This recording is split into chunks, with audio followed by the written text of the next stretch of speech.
ನಮಸ್ಕಾರ. ನುಡಿ ಬೆಳಕು. ಅಭಿನವ ಗವಿಸಿದ್ದೇಶ್ವರ ಸ್ವಾಮೀಜಿ ಗವಿಮಠ ಕೊಪ್ಪಳರವರ ಲೇಖನ. ಮನಸ್ಸು ಸ್ವಚ್ಛ ಮಾಡಬೇಕು. ಮನಸ್ಸಿನ ಗುಣಧರ್ಮ ಏನು ಎಂದರೆ, ಒಳ್ಳೆಯದರ ಕಡೆ ಅದರ ಲಕ್ಷ್ಯ ಹರಿಯುವುದಿಲ್ಲ, ಕೆಟ್ಟದರ ಕಡೆಗೆ ಅದು ಹರಿಯುತ್ತಿರುತ್ತದೆ. ಈಗ ನಮ್ಮ ಬಾಯಲ್ಲಿ 32 ಹಲ್ಲುಗಳು ಇರುತ್ತವೆ.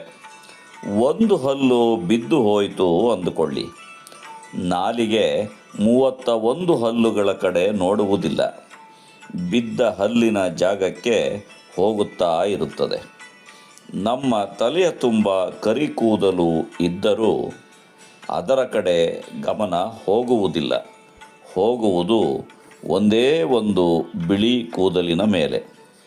ಒಳ್ಳೆಯ ಮುಖ ಇದೆ, ಆದರೆ ಕನ್ನಡಿಯಲ್ಲಿ ಮುಖ ನೋಡಿಕೊಳ್ಳುವುದಿಲ್ಲ. ಮುಖದ ಮೇಲಿನ ಮೊಡವೆ ಮೇಲೆ ನಮ್ಮ ದೃಷ್ಟಿ ಇರುತ್ತದೆ. ಇದು ಮನುಷ್ಯನ ಗುಣ. ಒಮ್ಮೆ ಬುದ್ಧ ಶಿಷ್ಯ ಆನಂದನನ್ನು ಕರೆದುಕೊಂಡು ಒಂದು ಊರು ದಾಟುತ್ತಿದ್ದ. ಆಗ ಒಂದು ಸ್ಮಶಾನ ಸಿಕ್ಕಿತು. ಅಲ್ಲಿ ಒಂದು ಶವ ಹೂಳುತ್ತಾ ಇದ್ದರು. ಎಲ್ಲರೂ ಅಳುತ್ತಿದ್ದರು. ಆಗ ಆನಂದ ಬುದ್ಧನಿಗೆ, ಎಷ್ಟು ದುಃಖ ಇದೆ ಈ ಜಗತ್ತಿನಲ್ಲಿ. ಹುಟ್ಟುವಾಗ ಅಳು, ಸಾವಿನಲ್ಲಿ ಅಳು, ಏನಿದು ಜಗತ್ತು ಎಂದು ಕೇಳಿದ.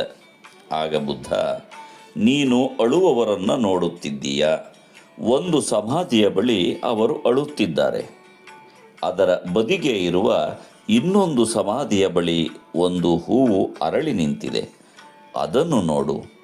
ಅಳುವವರ ಮಧ್ಯೆಯೂ ಹೂವು ಅರಳುವುದನ್ನು ನೋಡಬೇಕು ಮನುಷ್ಯ ಎಂದು ಹೇಳಿದ. ನರಳುವವರ ಮಧ್ಯೆ ನಗುವ, ಅಳುವವರ ಮಧ್ಯೆ ಅರಳುವ ಹೂವನ್ನು ನೋಡಿ ಕಲಿಯಬೇಕು. ಗುಣಗ್ರಾಹಿ ಆಗಬೇಕು, ದೋಷಗ್ರಾಹಿ ಆಗಬಾರದು. ಹೂವು ಮುಳ್ಳುಗಳ ನಡುವೆ ಎಷ್ಟು ಚೆನ್ನಾಗಿ ಅರಳಿದೆ. ಶಿವನ ಮೇಲೆ ಏರಿಸಿದ್ದಾರೆ ಎಂದು ಹೂವು ಸಂತೋಷಪಟ್ಟಿಲ್ಲ, ಹೆಣಕ್ಕೆ ಹಾಕಿದ್ದಾರೆ ಎಂದು ದುಃಖವನ್ನೂ ಮಾಡಿಕೊಂಡಿಲ್ಲ. ಶಿವ ಶವ ಎರಡೂ ಒಂದೇ, ಅದಕ್ಕೆ ಭೇದವಿಲ್ಲ. ಮುಳ್ಳಿನ ಕರುಳಿನಲ್ಲಿ ಒಂದು ಹೂವು ಬಂದಿದೆ. ಮುಳ್ಳಿನ ತಾಯ್ತನ ಅದು.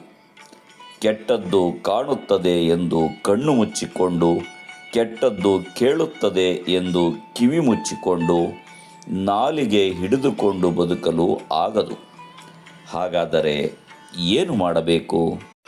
ಈಗ ಮನೆ ಇದೆ. ಮನೆಯ ಕಿಟಕಿ ಬಾಗಿಲು ತೆಗೆದರೆ ಹೊರಗಿನ ಹೊಲಸು ಒಳಕ್ಕೆ ಬರುತ್ತದೆ.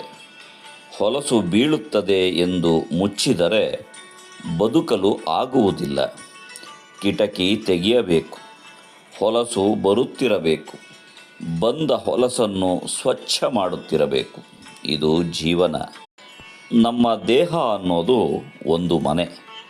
ಕಿವಿ, ಕಣ್ಣು, ನಾಲಿಗೆ ಮುಂತಾದ ಇಂದ್ರಿಯಗಳಿದ್ದಾವಲ್ಲ, ಅವು ಕಿಟಕಿ ಬಾಗಿಲುಗಳಿದ್ದ ಹಾಗೆ. ಬೇಡವಾದ ಹೊಲಸು ನಮ್ಮ ಮನಸ್ಸಿನಲ್ಲಿ ಬಿದ್ದಿರುತ್ತದೆ. ಬಿದ್ದಿದ್ದನ್ನು ಸ್ವಚ್ಛ ಮಾಡುತ್ತಿರಬೇಕು. ಮನಸ್ಸಿನ ಹೊಲಸನ್ನು ಸ್ವಚ್ಛ ಮಾಡಿಕೊಳ್ಳುವವರೇ ಸಂತರು. ಮನುಷ್ಯ ಶುಚಿಯಾಗಿರಬೇಕು.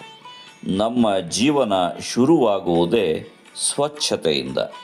ಬೆಳಿಗ್ಗೆ ಎದ್ದ ತಕ್ಷಣ ಮುಖ ತೊಳೆಯುತ್ತೇವೆ, ಬಾಯಿ ತೊಳೆಯುತ್ತೇವೆ, ಕಾಲು ತೊಳೆಯುತ್ತೇವೆ, ಮೈ ತೊಳೆಯುತ್ತೇವೆ. ಹೀಗೆ ನಮ್ಮ ಬದುಕು ಆರಂಭವಾಗುವುದೇ ಸ್ವಚ್ಛತೆಯಿಂದ. ಮಹಿಳೆಯರೂ ಹಾಗೆಯೇ ಬೆಳಿಗ್ಗೆ ಎದ್ದು ಮನೆಯನ್ನು ಸ್ವಚ್ಛ ಮಾಡುತ್ತಾರೆ. ಹಾಗೆಯೇ ನಾವು ಮನವನ್ನೂ ಸ್ವಚ್ಛ ಮಾಡಿಕೊಳ್ಳಬೇಕು. ನಮಸ್ಕಾರ. ಧನ್ಯವಾದಗಳು.